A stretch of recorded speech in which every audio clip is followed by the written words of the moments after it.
Hello friends, welcome to my channel the learning hub. देखो जो मैंने प्रथम थर चैनल को विजिट करते निश्चित भाव में सब्सक्राइब करने पाखर थे बेल बटन को प्रेस करते जहाँफल कि वीडियो प्रथम नोटिफिकेशन अपना पाखे पहुँच पार। देखो आम आज डिस्कसन करवा आपंकर एक्सपेक्टेड जूनियर टीचर सिलेबस। देखो जूनियर टीचर आपंकर रिक्रुटमेंट समस्त कहते कि डिसेम्बर आपंकर बाहर बोली, तो डिसेम्बर देखो आई थिंक एवं जो कोविड पैंडेमिक सिचुएसन चली तो डिसेम्बर बाहर भी चान्स ना। स्टिल ओटीटी तो एग्जाम सरीगला जो मैंने डीएलएडी पिला अच्छा ओटीटी देते पे पचार कि मैडम ओटीटी केबे आंसर कि रिजल्ट आसो। देखो आंसर कि बाहर सारता कोविड पैंडेमिक जो आई थिंक लेट होता है पारे स्टिल बाहर जीव कि जो मैंने कॉन्फिडेंट अच्छा कि क्लीयर होलरेडी ओटीटी क्लीयर ऑलरेडी क्लीयर हो तो से बसिकी खाली तो टाइम वेस्ट करवानी कि खाली बसिक भी आम खाली ओटीटी कथा भाविबा नहीं। जहाँ भी क्लीयर है ना नेक्स्ट एग्जाम नेक्स्ट टाइम आप देवे क्लीयर हो जो मैंने कॉन्फिडेंट सहित कॉन्फिडेंट अच्छा कि मोर क्लीयर हो तो से अजथा टाइम वेस्ट नक आप प्रिपरेशन स्टार्ट करूँ। ठीक अच्छे डीएलएडी पिला कथा कहूँ तो जूनियर टीचर देखो जूनियर टीचर एथर फास्ट टाइम आपंकर एंट्रांस हम। ठीक अच्छे आगुरी आपंकर क्यारियर मार्किंग अनुसार आपंकर होता 2016 लास्ट टाइम आपंकर बाहरी था कि एथर जोटा हम आपंकर एग्जाम कंडक्ट करा तो एग्जाम जो कंडक्ट करा तार आम गोटे एक्सपेक्टेड सिलेबस नहीं आम एवं प्रिपरेशन स्टार्ट करवा। आम तो खालीटार बसबानी कारण जब जूनियर टीचर रिक्रुटमेंट आसो तो आपंकर नोटिस जिते बड़ा आसीज तो आपको से मस कि 2 मास हाथ में टाइम थी तो एग्जाम कंडक्ट होते आपंकर सिलेबस बाहर कि से किसी भी प्रिपरेशन कर नथिबे। तेणु एवं गोटे एक्सपेक्टेड सिलेबस धरिकिना एवं जब आप प्रिपरेशन स्टार्ट करती से आपको बहुत इजी हम। ठीक है ताले एक्सपेक्टेड सिलेबस देखो जूनियर टीचर कथा हम डिस्कसन करवा जब आपंकर टाइम ड्यूरेशन 150 मिनिट रग्जाम एवं टोटाल क्वेश्चन भी आपंकर 150 क्वेश्चन ऑब्जेक्टिव टाइप। देखो केवीएस आपंकर जमी आसे केवीएस पीआरटी लेवल तो से भाई सिलेबस को आम धरिकिना आम जूनियर टीचर आम कहीपर। तो ये देखो आपंकर time duration 150 minute total question आपंकर 150टा क्वेश्चन रहा मल्टीपल चॉइस वाला रहा। ठीक अच्छे टोटाल मार्क भी आपंकर 150 मार्क रहा ईच क्वेश्चन कैरिंग 1 मार्क तो प्रत्येक क्वेश्चन प्रत्येक क्वेश्चन को 1 मार्क लेखा रही पिला मन डाउट आसता नेगेटिव मार्किंग रही तो नेगेटिव मार्किंग ही रही। देखो 0.25 फॉर ईच रॉन्ग रेस्पॉन्स आपंकर ये कटिव जमी आप अलग कॉम्पिटिटिव एग्जाम जमी दौरान तो से पिला जानते निहाती तो एवं आपंकर देखो ये ऑफलाइन मोड हम कि ऑनलाइन मोड प्रायतः ऑनलाइन मोड हबार बहुत सारा चांस अच्छी सीबीटी टाइप आपंकर हम एथर तो एवं देखो आपंकर आम सिलेबस आड़ को जावा तो यहाँ था आपंकर कौन ना के टाइम ड्यूरेशन टोटाल क्वेश्चन ये भाव में तो गोटे एक्सपेक्टेड सिलेबस देखो आपंकर जमी आपंकर ओटीटी दौरान पेपर 1 आ पेपर 2 रोचे पेपर 1 आप कौन दौरान ना क्लास 1 ରୁ 5th पर्यंत आप क्वालिफाई कले आप एलिजिबल हेले जूनियर टीचर में अप्लाई करें। ठीक अच्छे तो पेपर 1 को पिला माने आपनकर दे पारे जो मैंने +2 क्वालिफाई कर डीएलएडी कोर्स कर आपनकर किंबा बीएड भी जो मैंने कर पारती तो से भी जब पेपर 1 क्लीयर कर पेपर 2 क्लीयर कर अप्लाई करेंगे। तो ये देखो पेपर 1 जो मैंने क्लीयर करी तो से क्लास 1 ରୁ 5th पर्यंत आपंकर चांस रोचे। तो ये देखो आपंकर कौन कौन आसो मेन आपंकर जीके आउ करेन्ट अफेयर्स एटा तो आसो कारण जेकोसी आप देखो कंट्राक्चुअल हाईस्कल जोटा आपंकर बाहर रिक्रुटमेंट तार हो केवीएस हो तो एगुड़ा सब आपंकर जीके आउ करेन्ट अफेयर ये तो सब कंपलसरी कंप्यूटर लिटरेसी देखो ये जो लिखाई GK and current affairs 20 mark तो ये जो मार्क डिस्ट्रीब्यूशन आपंकर चेंजेस आसी पारे। ठीक अच्छे आपको हुए तो जीके आपंकर 10टा दे कि टीचिंग एप्टीट्यूड 30टा पकईथो आपंकर चेंजेस आसो किंतु एथ्रु ही आपंकर एग्जाम आसो जोटा कि जीके करेन्ट अफेयर एटा मस्ट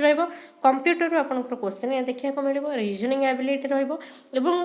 जेहेतु टीचिंग लाइन आपंकर एग्जाम दौरान तो पेडागोगी तो most part pedagogy teaching aptitude एवं जनरल इंग्लिश आउ ओडिया हुए तो इंग्लिश 20 ओडिया 20 एथ्रु 10 आसपे कि आपंकर जीके रु 10 आसपे पेडागोगी 30 आसपे तो ये भाव में मार्क डिस्ट्रीब्यूशन जोटा रही से आपंकर चेंजेस आसो किंतु सिलेबस तो यह ही आपंकर ठीक अच्छे मेनली आपंकर कौन आसो जिके करेन्ट अफेयर्स तो जिके जिके आपंकर देखो एवं पढ़ापढ़ी कर जिके आपंकर देखो आपंकर तरुण गोयल है कि लुसेंट है विभिन्न प्रकार बुक रही कि विभिन्न प्रकार यूट्यूब रे भी आपंकर जो फ्री कंटेंट मिलूँ आपड़ से देखिपारे करेन्ट अफेयर्स भी एवं आप प्राक्ट करूँ करेन्ट अफेयर्स आप मैगजीन आनिक पढ़ु कि आपंकर जोड़ा रही न्यूज पेपर जो एडिटोरियल पेज है एडिटोरियल पेज छाड़ न्यूज पेपर भी आप पढ़ु था देखो न्यूज पेपर हूँ बहुत टाइम टेकिंग जिनस ठीक अच्छे जो मैंने सब एग्जाम प्रिपरेशन करूँ न्यूज पेपर डेली दिन मान बसिक धरिकी पढ़ा तादर कौन करेन्ट अफेयर एग्जाम कौन आसो बहुत टाइम टेकिंग तो सर्टकट्रे आम के करवा जब आप 1 मंथ मैगजीन आसूसी कि जब जेकोसी यूट्यूब चैनल देखो करेन्ट अफेयर्स जोड़ाक कि विभिन्न competitive exam current affair discussion करा भी फॉलो करेंगे जहाँद्वारा कि आपंकर टाइम आप कमे पारे भितर आप अलग टाइम अलग प्रिपरेशन करेंगे से भाई कंप्यूटर देखो कंप्यूटर भी इतना हार्ड आसी न था नॉर्मल ऊपर आसो सर्टकट की हरिका जहाँ भी सब रही तार ऊपर क्वेश्चन आसी था और रीजनिंग एबिलिटी रीजनिंग प्रैक्टिस कले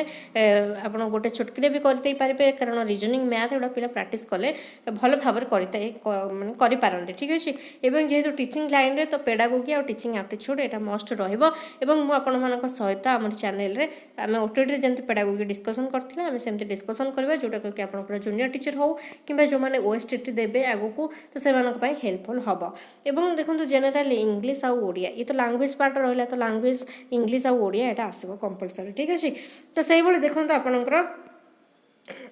पेपर 2 देखो ये किटा कौची देखो पेपर देखो ये आम किसी सब्जेक्ट छाड़ी जाइए देखो आपंकर किसी सब्जेक्ट छाड़ी जाइए कौन ना आपंकर मुझे कौन टोटाल मार्क हूँ 150 मार्क ठीक अच्छे 150 मार्क ये देखो आपंकर जिके आउ कंप्यूटर लिटरेसी आउ रीजनिंग एबिलिटी आउ पेडागोगी इंग्लीश ओडिया ये आपंकर 90 मार्कर आसो ठीक अच्छे 90 मार्कर आसो आउ 60 मार्क कौन आसो आउ 60 मार्क देखो जो मैंने पेपर 1 पिला जो मैंने डीएलईडी पिला आप जिते डीएलईडी कोर्स करुवे से मैथ साइंस हिस्ट्री जियोग्राफी सब पढ़ते आप ईवीएस है सब पढ़ती तो सेमती पेपर 1 रे भी आपंकर सब आसो एतिकी जी पार्ट मुझे कहली एथर आपंकर 90 मार्क आसो आउ 60 मार्क कौन आसो आउ 60 मार्क आपंकर मैथ धरतु आपंकर मैथ रु 20 मार्क आसो ईवीएस ईवीएस भितर आपंकर कौन जाऊँच ईवीएस भितर आपंकर हिस्ट्री है आपंकर जियोग्राफी है आपंकर इकोनोमिक्स है साइंस है तो ये सब मिक्सिंग होना आसो ईवीएस पार्ट भी रोचे एनवायरमेंटल साइंस है तो ये आपंकर मिक्स होना 40टा आसो क्वेश्चन और मैथ रु धरतु 20टा क्वेश्चन आसो ये भाव में 60 तो टोटाल होकर केते ना 150 मार्क ठीक अच्छे टोटाल केते 150 मार्क ये हूँ क्या ना पेपर 1 पिला किंतु पेपर 2 देखो पेपर 2 जमती आपंकर ओटीटी आप पेपर 2 दौरान पेपर 2 क्वालिफाई कले आप को क्लास आप एलिजिबल है ना 6 ରୁ 8 पर्यंत आप पढ़ाई एलिजिबल है तो ये देखो आम जो देखा common paper for both arts and science तो जो मैंने आर्ट्स पिला था तो से कौन कॉमन पेपर हो आर्ट्स आउ साइंस पिला बोथ पिला कौन कॉमन पेपर होची ना करेन्ट अफेयर्स आउ जीके यहाँ कॉमन रहिबो computer literacy reasoning ability pedagogy English आउ ओडिया ये तो आपंकर कॉमन रही आपंकर देखो जो मैंने साइंस पिला तो से कौन हम से 60 मार्क देखो ऊपर जो पार्ट आम पढ़ले 90 मार्क जो मैंने साइंस पिला से पार्ट 2 रे 60 मार्क कौन आसो धरते ये गोटे एक्सपेक्टेड रखाई धरते मैथमेटिक्स रु 30टा क्वेश्चन जब आसे साइंस सेमती आपंकर both physical science and life science से 30टा क्वेश्चन देखा मिले जो मैंने आर्ट्स पिला अच्छा आर्ट्स पिलांकर ऊपर आम देखिले कॉमन पेपर तो 90 मार्क रहिबो पार्ट 2 आपंकर कौन रहिबो ना हिस्ट्री पॉलिटी धरतु जब 30टा क्वेश्चन आसे जियोग्राफी इकोनोमिक्स आपको 30टा क्वेश्चन देखा मिले तो यही भाव में आपंकर रमती आपंकर ओटीटी दौले पेपर 1 पिला सब पढ़ाई पड़ूला मैथ हो साइंस हो हिस्ट्री जियोग्राफी सब कारण ईवीएस पार्ट जो रही ईवीएस पार्ट कौन आसी था ईवीएस पार्ट भितर आपंकर हिस्ट्री किसी क्वेश्चन आसता पॉलिटी रू किसी जियोग्राफी किसी एनवायरमेंटल साइंस रू किसी तो एमती सब आपंकर आसी था से पेपर 1 ये आपंकर से